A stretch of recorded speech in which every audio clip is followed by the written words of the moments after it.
wabarakatuh dan halo semuanya. Jadi saya akan menjelaskan tentang apa sih itu PMS atau IMS. Jadi PMS merupakan singkatan dari penyakit menular seksual dan IMS merupakan singkatan dari infeksi menular seksual. PMS atau IMS ini merupakan penyakit yang dapat menyebar dari satu orang ke orang lain melalui hubungan seksual. Namun jangan salah paham, karena PMS atau IMS ini bukan hanya dapat menyebar melalui hubungan seksual saja, namun juga bisa menyebar melalui kontak fisik tertentu atau dari sentuhan kulit ke kulit, terutama apabila bagian tubuh yang kita sentuh itu sudah terinfeksi. Kemudian, PMS atau IMS ini disebabkan oleh jamur, bakteri, virus, ataupun parasit yang dapat menyebar ke orang lain. Assalamualaikum warahmatullahi wabarakatuh. Perkenalkan, saya Luisa akan menjelaskan segmen 2, yaitu jenis-jenis penyakit menular seksual. Yang pertama ada penyakit sifilis. Ini disebabkan oleh bakteri Treponema pallidum. Ini dia disebut juga sebagai penyakit raja singa. Nah, ini menyebabkan luka-luka pada area mulut dan area kelamin. Lalu yang kedua ada gonore. Gonore ini juga biasa disebut sebagai kencing nanah. Jadi dia menyebar melalui aliran darah. Nah, penyakit gonore ini gejalanya itu seperti nyeri pada saat buang air kecil. Lalu yang ketiga ada chlamydia. Penyakit ini disebabkan oleh bakteri Chlamydia trachomatis. Nah, ini menyebabkan luka-luka di area kelamin dan leher rahim pada wanita. Lalu yang keempat ada human papillomavirus atau HPV.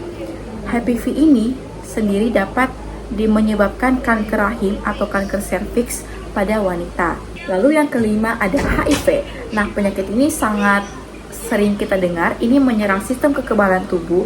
Nah, ini juga bisa menyebar melalui hubungan seksual dan jarum suntik tanpa pergantian. Nah, selanjutnya, apa saja sih langkah-langkah kita untuk menghindari penyakit PMS ini? Nah, yang pertama, menggunakan kondom saat melakukan hubungan seksual. Menggunakan kondom saat melakukan hubungan seksual dapat menghindari penyakit PMS dikarenakan beberapa alasan. Yang pertama, menghalangi kontak langsung. Kondom membentuk lapisan pelindung antara alat kelamin pasangan, sehingga menghalangi kontak langsung antara cairan tubuh yang mungkin mengandung patogen. Yang kedua, mencegah transmisi cairan tubuh. Kondom dapat mencegah transmisi cairan tubuh seperti sperma, darah, dan cairan vagina yang mungkin mengandung virus atau bakteri penyebab PMS. Dan yang ketiga, mengurangi risiko infeksi. Dengan menghalangi kontak langsung dan transmisi cairan tubuh, kondom dapat mengurangi risiko infeksi PMS seperti HIV, herpes, gonore, sifilis, dan chlamydia. Namun, perlu kita ingat bahwa kondom tidak 100% efektif untuk mencegah PMS. Oleh karena itu, pentingnya kita untuk menggunakan kondom dengan konsisten dan benar. Selanjutnya, memeriksa kesehatan seksual secara rutin. Memeriksa kesehatan seksual secara rutin dapat menghindari penyakit menular seksual karena beberapa alasan. Yang pertama, mencegah penyebaran. Memeriksa kesehatan seksual rutin dapat mencegah penyebaran PMS kepada pasangan seksual atau kepada orang lain. Dan yang kedua, meningkatkan kesadaran. Memeriksa kesehatan seksual rutin dapat meningkatkan kesadaran tentang kesehatan seksual dan mendorong perilaku seks yang lebih aman. Dan yang ketiga, mengurangi resiko komplikasi.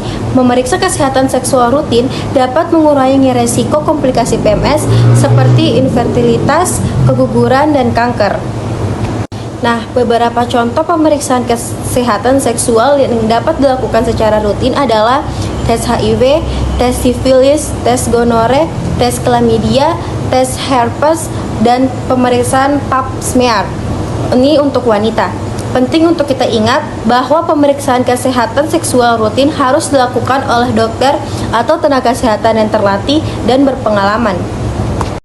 Dan yang ketiga, vaksin HPV.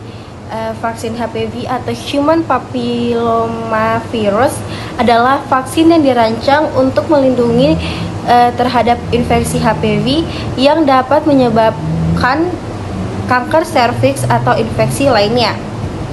Manfaat HPV pertama, mencegah kanker serviks. Vaksin HPV dapat mencegah kanker serviks dengan melindungi terhadap jenis HPV yang paling umum menyebabkan kanker serviks. Dan yang kedua, mencegah infeksi lainnya. Vaksin HPV juga dapat melindungi terhadap infeksi lainnya seperti kanker anus, kanker vulva, kanker penis, dan kondiloma acuminatum atau kutil kelamin. Yang ketiga, mengurangi resiko infeksi HPV. Vaksin HPV dapat mengurangi resiko infeksi HPV yang dapat menyebabkan berbagai jenis kanker dan infeksi lainnya. Jenis-jenis vaksin HPV ini ada 3. Yang pertama ada Gardasil, kedua ada Cervasil, dan yang ketiga Gardasil 9. Vaksin HPV ini dianjurkan untuk perempuan dan laki-laki yang berusia 9-26 tahun serta orang dengan sistem imun yang lemah. Nah, efek sampingnya vaksin HPV ini pertama, nyeri di tempat suntikan. Efek samping yang paling umum adalah nyeri di tempat kita saat di tempat suntikan. Kedua, demam. Demam juga dapat terjadi sebagai efek samping dari vaksin HPV ini. Dan ketiga, kelelahan. Kelelahan juga dapat terjadi sebagai efek samping vaksin HPV. Jadi, menghindari hubungan seksual dengan banyak pasangan yang tidak diketahui status kesehatannya adalah salah satu cara untuk mencegah PMS atau penyakit menular seksual. Mengapa hal ini penting? Karena ini dapat mengurangi risiko PMS, dapat juga mencegah kanker yang berhubungan dengan PMS, dapat juga mengurangi risiko penyakit yang tidak bisa disembuhkan, serta meningkatkan keamanan dan juga kesehatan reproduksi. Jadi yang selanjutnya adalah vaksin HPV atau Human Papilloma Virus, yang dimana ini digunakan untuk mencegah infeksi HPV, yang dimana merupakan penyebab utama kanker serviks serta beberapa jenis kanker lainnya. Jadi untuk vaksin HPV ini ada beberapa jenis, yaitu bivalen, selanjutnya ada kuadrivalen yang bertanggung jawab atas sebagian besar kasus kutil kelamin, dan juga ada nonavalen yang memberikan perlindungan yang lebih luas terhadap kanker dan juga kutil kelamin. Nah, jadi vaksin HPV ini adalah langkah pencegahan penting terhadap kanker serviks serta penyakit lain yang terkait dengan HPV. Pemberian vaksin sejak dini dapat memberikan perlindungan maksimal dan membantu menurunkan angka kejadian kanker serviks di masa depan. Nah, sebagai penutup, penting bagi kita untuk selalu menjaga kesehatan dan saling menghormati baik dalam hubungan sosial maupun seksual. Penyakit menular seksual dapat dicegah dengan pengetahuan yang cukup, perlindungan yang tepat, dan komunikasi yang terbuka dengan pasangan. Nah, jangan ragu untuk melakukan pemeriksaan kesehatan secara rutin dan selalu praktikkan langkah pencegahan yang sudah kita bahas di video sebelumnya. Ingat, mencegah lebih baik daripada mengobati.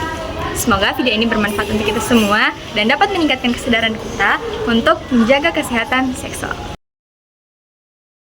Yuk teman-teman semua, sebarkan video edukatif ini kepada orang terdekat kalian untuk meningkatkan kesadaran dan pentingnya pencegahan terhadap PMS ini.